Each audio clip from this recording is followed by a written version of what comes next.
I want to start by discussing a little bit about my own journey, uh, how I came to uh, leave my career, profession, business, and do this full time since 20 years now, and what are some of the things that I've done, and then what are my thoughts on where we need to collectively go together in the future.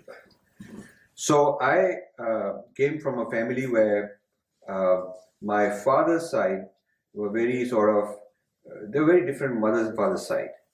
My mother's side were very traditional into the dharma, you know, and my father and very intellectual kind. My grandfather was a mathematics teacher, and my mother's a doctor, and so on. And my father's side were more professional business type. They were in industry and business. So it's an interesting combination. And I was raised in Delhi. My home influence very dharmic, especially from my mother's side. Ramakrishna Mission was mentioned, was very important. Swami Ranganathan, who was later the head of the whole Ramakrishna Mission, used to be the Delhi head, and he used to visit our house a lot. We had many interesting conversations and debates when I was a teenager. And then Swami Chinmayanand from Chinmaya Mission, we used to attend his lectures and so on. But beyond that also, went to a lot of Tirth Yatras, went to Haridwar a couple of times a year, and I was an avid reader. So I was reading Sri Aurobindo, I was reading philosophy of various kinds. And this is my life. And in terms of academics, my interest was mathematics, physics. I was a science kind of person. And the reason I took on physics and wanted to come to the United States and pursue a career in physics as a physicist is actually because of my interest in Indian philosophy. I really wanted to understand the ultimate reality. And I wanted to understand it both from a scientific point of view and from our own dharmic point of view. So I wanted to sort of understand Vedanta and Kashmir Shaivism and Tantra and yoga and the inner body and the outer world. I want to understand these and also ground it in a scientific way. So I came here and I switched my career to computer science and followed a very practical track. Just, chasing the money, rat race, running around. I did all that. So I had a fast-moving career in corporate life. Then even there, I was in the software industry. Then I got into telecom industry. Then I ran a software house. Then I became a strategist. Then I left and became a consultant. Became a management consultant for big companies, Fortune 50, 100 type companies here and overseas, in telecom, in media type of work. When the internet was just beginning at the time, but there were many other related things. And then I quit and became my own entrepreneur and started some ventures in these same areas. And at one time I had 20 companies in different places, mostly emerging markets. Before it was fashionable. Now it's very fashionable. And then I never left my inner quest. I never left my meditation, never really dropped those things. But the life I was living outwardly was very running around, grabbing success, making all the money I could and trying to beat my competitors and very aggressive competitive in terms of market competition. And people didn't know that I still have that I have that inner thing in me. Most people look at me. 25 years ago, if you ask somebody, they would say, Rajiv, he's just a cutthroat, tough, that's what he is. Type A, whatever you call it, those kind of people running around 7 days a week, And the people who worked for me also felt that that's what he is. But then, there is an inner, this is why I tell young people that plant some seeds, and even if you have to go and do practical things to establish yourself first, because I always tell people you must be secure. Young people should make themselves secure.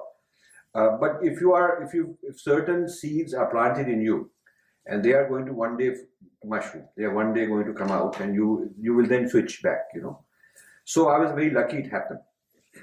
That about 94, in one sense, the maximum success.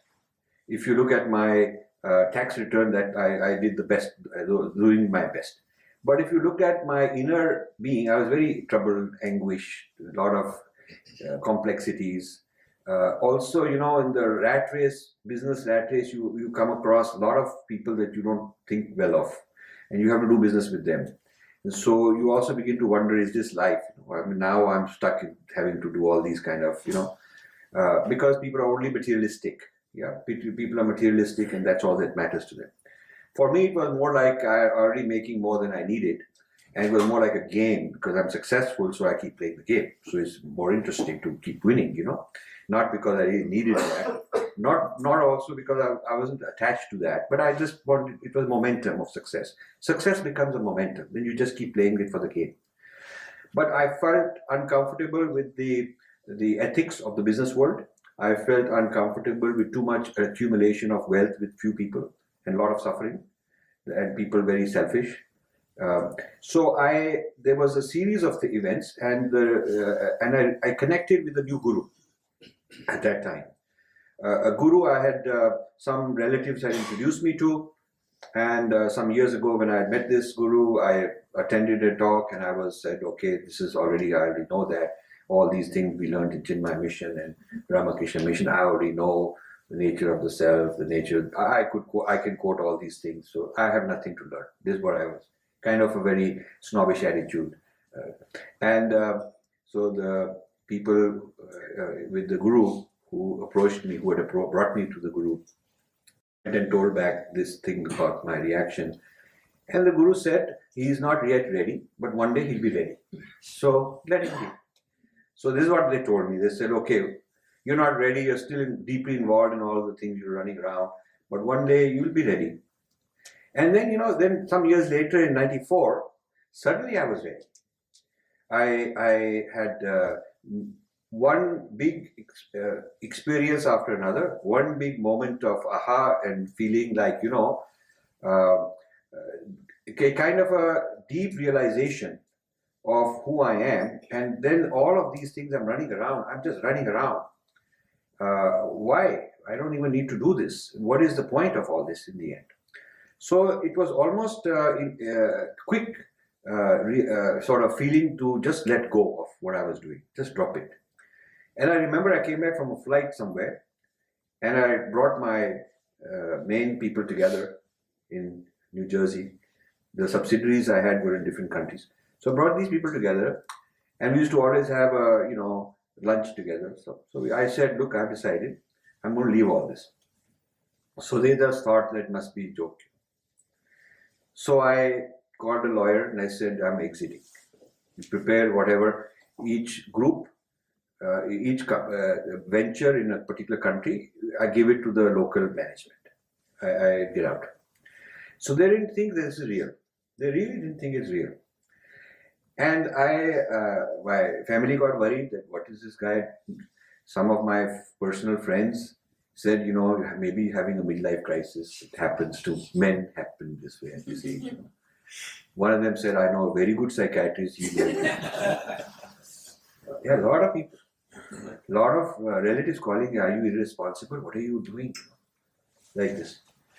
And business associates said, you know, no, he's probably got a secret venture going.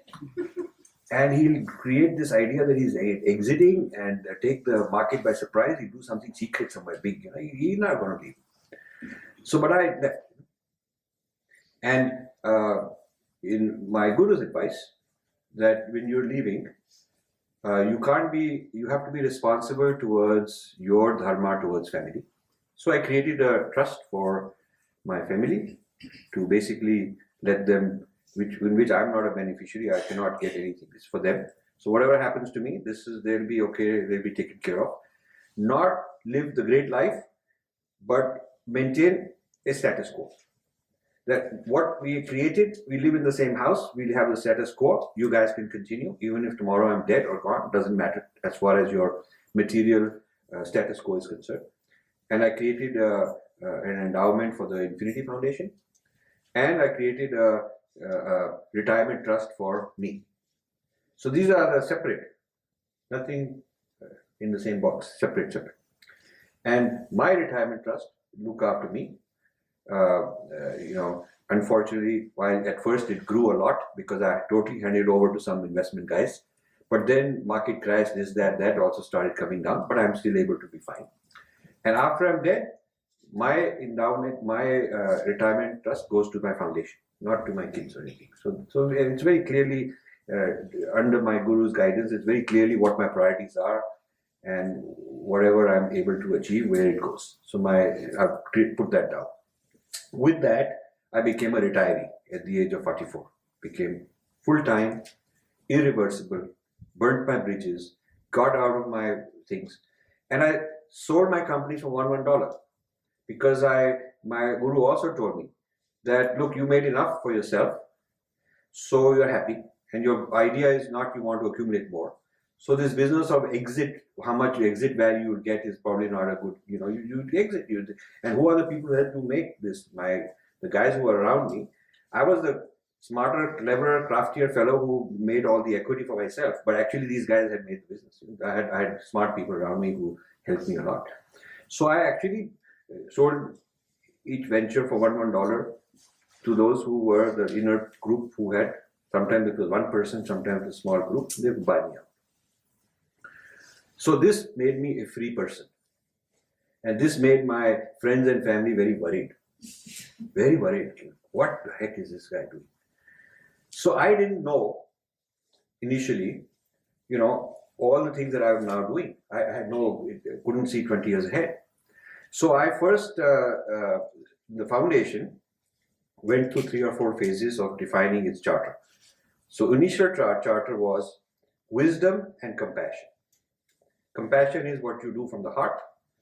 Wisdom, your scholarship and all that. So for the compassion, I signed up and became a hospice worker. I went through the medical training to be a hospice worker, which means people who are dying have no one else. A hospice worker is assigned. You go to their house, you are their friend, you give them counseling, you spiritual advice. So I had different clients. They were all Westerners assigned to me. I became a hospice worker. I also got certified for AIDS counseling. AIDS was a very big thing in those days, and there was a big taboo. And so I was just, I was led spontaneously. My guru said, don't let the ego plan out what you want to do. Things will come knocking at the door. Those are the right things to go. So I literally was once in a record shop buying some record for somebody, and there was a AIDS walkathon poster. So I decided, okay, I'm going to go tomorrow and do this walkathon. And in the walkathon, I was very impressed with the speeches they made, that they need more volunteers. So I signed up, became a volunteer. And there was a 3-month course to being certified as a social worker. I became certified as a social worker. And then I started helping those people. So I got into several causes in my area, personally, with my own time. And then the funding from the foundation, I would give anonymously, because I didn't want that they think I'm somebody special. So when I would go as a volunteer, they would know me as just any other volunteer. And among the funding sources, there is this foundation that giving them some funding. I really didn't want to be connected with that also, because I felt then the ego gets involved. So this is all my guru's foundation built for me, And then the second part of the work was wisdom. Now under wisdom, I started giving grants on Vedanta, Indian philosophy, here and there. That is when I realized how much bias there is. Wisdom is what became my entire future. Because I felt that the compassion part is personal, I still do that. But in terms of how little money I can give for these little projects, it makes very little difference. And these things require a huge amount of money to make a difference in terms of charity, charitable activities. We gave funding for children's causes and water in Indian villages, and AIDS causes in India also, health, women's projects, children's projects, all of that. But in the end, I felt that my calling, my swadharma, my resonance was with the intellectual dimension, the wisdom part.